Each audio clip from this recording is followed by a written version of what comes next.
Bung Rocky, saya ingin mengajak Anda ngobrol kali ini. Setidaknya ada dua topik yang saya kira cukup menarik, ya. Ini soal pernyataan Anies Baswedan yang soal kritik terhadap pemerintah itu, yang kemudian dia bahasanya sebenarnya, kalau bahasa Anies ini bahasa halus lah, ya, sangat menahan kritik dari pemerintah. Padahal sebenarnya ini bahwa pemerintah anti kritik lah, kira-kira gitu sebenarnya bahasa mudahnya. Dan kemudian dia dibully, seperti Anda sebut tadi, dibully oleh ketua-ketua partai koalisi pendukung pemerintah. Yang kedua, ini juga nggak kalah pentingnya pernyataan Pak Jokowi. Pak Jokowi yang mengingatkan bahwa politik uang itu harus disudahi. Karena menurut beliau itu lama-lama itu bisa rusak demokrasi kita karena itu politik uang. Nah, dua topik ini menurut saya dua topik yang sangat-sangat esensial yang harus kita bahas. Betul, ini sangat esensial kalau kita anggap bahwa Pak Jokowi menginginkan demokrasi yang bersih itu. Yes. Tapi orang menganggap loh, Pak Jokowi itu kayak ngomong ke angin gitu. Orang nggak dengar itu. Karena justru di era Pak Jokowi politik uang itu jadi fatwa. Jadi kalau nggak ada uang jangan main politik. Kan itu di era Pak Jokowi kan. Jadi ini sebetulnya yang apa namanya, kalau sarkasme dalam bahasa Inggris itu ada anjing menggonggongi pohon itu. Jadi nggak ada gunanya anjing menggonggongi pohon kan. Jadi kalau Pak Jokowi ingin menggonggongi Bawaslu, menggonggongi para pemain uang itu, lah orang bilang lo who is talking gitu.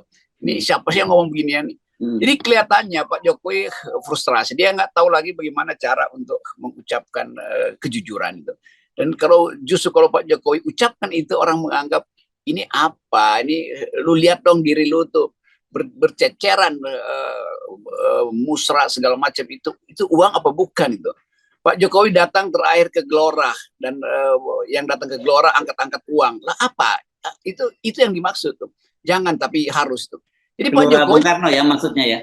GBK Gelora ya? Bung Karno GBK. Kan semua itu Pak Jokowi datang di situ dan publik bilang bahwa mereka dapat uang untuk mengelulukan Pak Jokowi. Jadi sekali lagi Pak Jokowi mengucapkan sesuatu yang absurd sebetulnya tuh. Nggak ada poinnya Jokowi mengucapkan itu kalau korupsi masih merajalela. Karena peristiwa-peristiwa korupsi sekarang terkait dengan politik uang, untuk jadi gubernur, untuk perpanjang masa jabatan. Jadi percuma Pak Jokowi ucapkan sesuatu yang normatif, gitu. Karena yang deskriptif adalah sebaliknya, yaitu tetap dihuni oleh politik uang. Itu poinnya. Lalu soal apa? Soal kritik. Nah, ini yang menurut saya jadi menarik itu, karena mereka ini para pendukung pemerintah selalu beralasan bahwa siapa bilang pemerintah itu membungkam kritik, ya, gitu.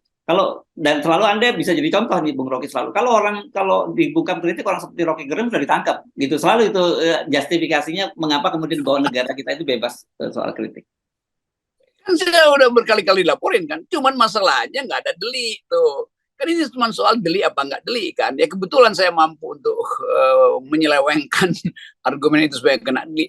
Tapi apakah misalnya sekarang betul-betul nggak ada yang ditangkap itu? Edi Mulyadi apa soalnya? Roy Suryo apa soalnya tuh? Said Didu apa soalnya tuh? Haris Asar apa soalnya tuh? Kita bisa tambah tuh Ahmad Dhani apa soalnya tuh? Jadi semua peristiwa itu mestinya dibaca oleh mereka yang membuli balik Anies tuh. Dan yang paling tinggi adalah KUHP yang dipasang menghalangi kritikan. Jadi kalau yang ngomong Pak Jokowi nggak anti kritik, Anies hati-hati dong, jangan asal ngomong. Lo itu juga udah melarang orang buat ngomong kan. Jadi mereka juga dungu tuh. Mereka marah Anies mengatakan itu, lalu mereka anggap bahwa Anies bisa bicara, tetapi mereka sebutkan Anies jangan asal ngomong, Anies periksa dulu data itu hoax apa bukan tuh. Lama-lama nanti kita akan anggap oke, kita bisa bicara sesuka-suka kita, tetapi kalau itu menghina atau hoax, yang tentukan hoax menghina ada pendukung presiden. Kan itu ngaconya di situ kan. Demikian juga yang cardinal law kita, hukum tertinggi kita dalam pidana itu KUHP, memasukkan delik politik. Kritik itu adalah politis. Nah itu mestinya nih para dungu pembela Jokowi mesti paham bahwa KUHP itu justru adalah bagian paling buruk dari demokrasi karena masukkan delik politik, kritik, walaupun dengan asumsi bahwa itu hinaan. Bagaimana membuktikan bahwa hinaan itu beda dengan kritik? Jadi sekali lagi itu menunjukkan mereka yang mengkritik balik Anies justru ingin membungkam Anies. Jadi mereka sendiri yang melakukan pembungkaman itu dengan cara-cara yang preemptif semacam itu. Ya biarin aja. Kalau mereka merasa bahwa nggak dilarang, ya jangan larang Anies dong. Masa Anies disuruh untuk berhati-hati bicara? Loh, itu aja udah udah perintah yang menunjukkan bahwa mereka anti kritik. Kan itu. Ya. Oke, mari kita diskusikan tadi yang topik pertama ya, soal politik uang. Sebenarnya Ya. senang juga sih saya ketika Pak Jokowi ngomong hentikan politik uang gitu ya.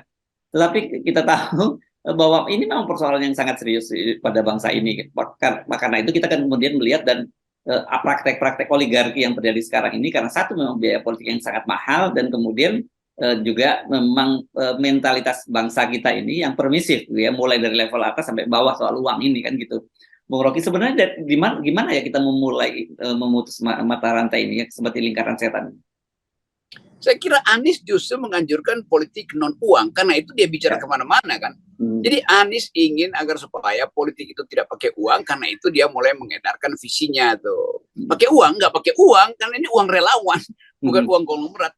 Kan dari awal kita lihat bahwa Anies di era pertama ini, ya mungkin belakangan nanti ada soal, tapi satu semester ini Anies beredar dengan uang relawan itu. Dan itu intinya tuh. Dan ada yang bilang bahwa Anies pakai private jet. Iya, tapi itu bukan uang negara, bukan uang konglomerat, itu uang relawan Anies yang memang punya private jet kan, begitu kan. Sementara private jet Pak Jokowi itu dikendalikan oleh oligarki yang menginginkan supaya Jokowi diperpanjang, supaya bisnis mereka nggak terganggu. Jadi kalau Pak Jokowi bilang bahwa hentikan politik, memang kita ingin hentikan. Karena itu jangan hentikan Anies mengedarkan politik nilai.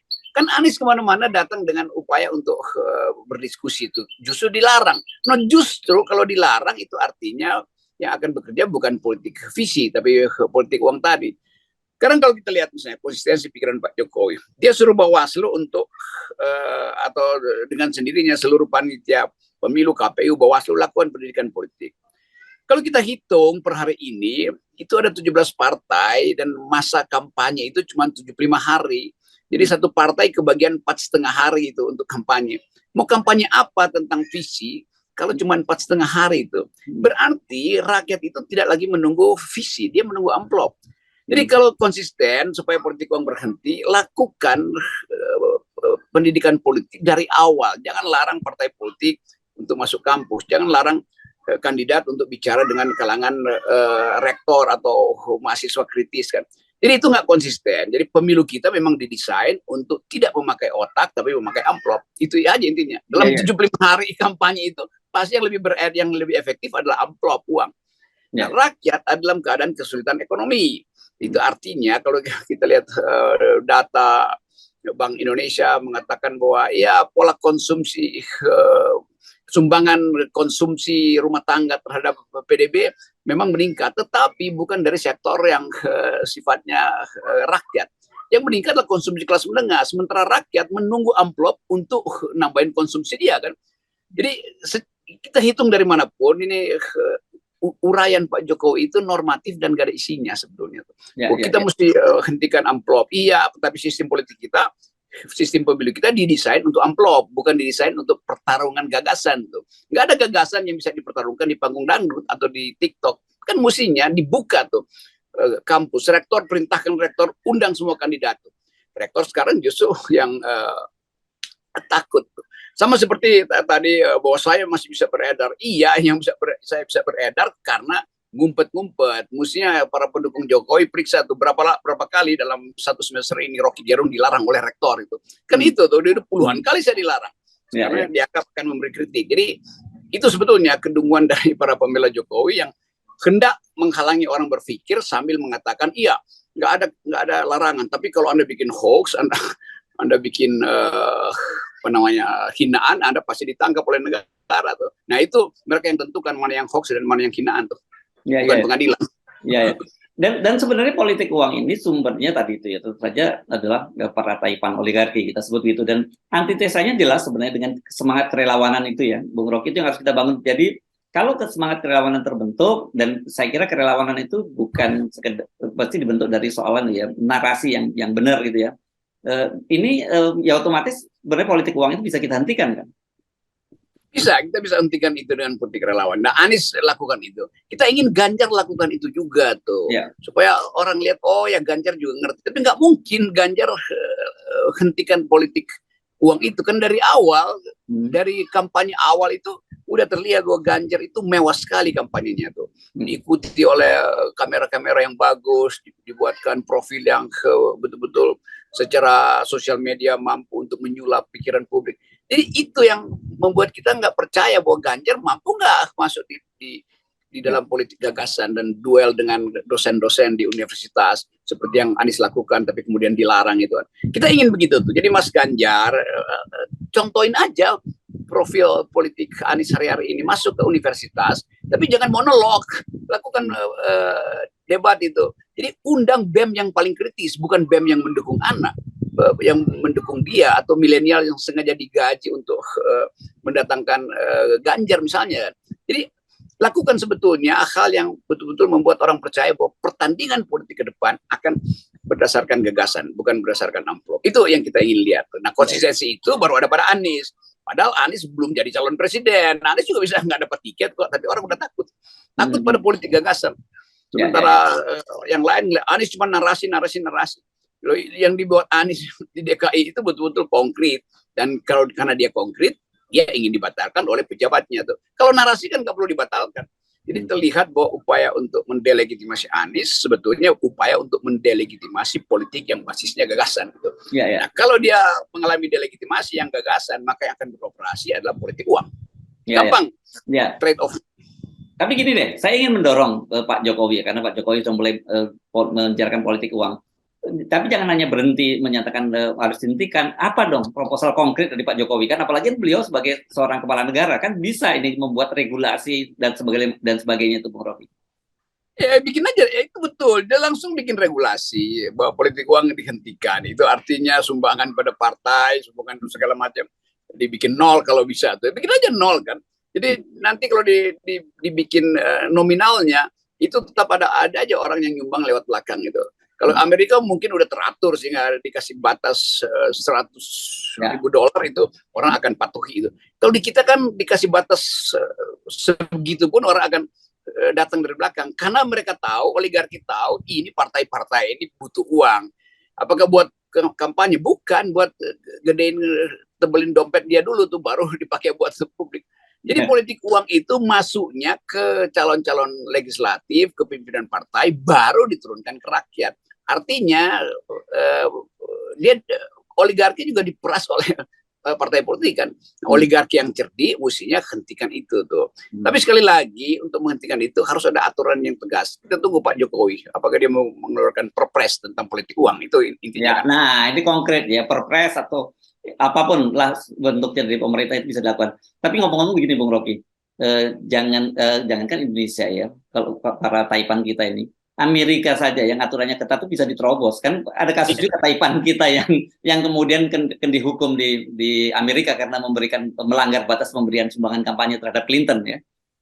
Ya itu sangat peka tuh, sangat mungkin tuh Taipan kita juga kan ngapain Taipan kita ke sana ya, mungkin dia nggak ada maksud buat backup kemenangan Clinton karena ya dianggap ya Clinton konstituennya udah jadi tuh. Tetapi bahkan yang sifatnya sekedar voluntaristik itu siapa dulu kasusnya Lipo ya Pak? Lipo ya, keluarga Lipo, James Riyadi ya. James Riyadi dihukum di situ itu menunjukkan bahwa politik Amerika udah betul-betul bersih tuh. Silakan udah coba-coba kena tuh. Nah kalau di sini coba-coba itu justru dimungkinkan dan bahkan diundang untuk coba-coba tuh. Ya, jadi Anda bayangkan dengan politik yang aturannya keras dan bersih seperti Amerika aja masih diterobos oleh Taipan kita, apalagi di Indonesia yang takut tidak ada aturan yang jelas gitu. Iya dan oligarki kita tahu bahwa Pak Jokowi dengan mudah ditipu kan dengan angka. Loh Bahlil aja bisa nipu angka di dia dan Pak Jokowi senang bahwa sekian MOU, 170 MOU masuk di BKPM, ratusan pertemuan bisnis iya, tapi itu bukan ikatan bisnis tuh. Dan Pak Jokowi butuh orang yang suka memuji-muji, itu masalahnya tuh. Yes, oke. Jadi kita senang Pak Jokowi menyampaikan itu, gitu ya Pak Bung Rocky ya. Tapi jangan berhenti, jangan hanya slogan saja.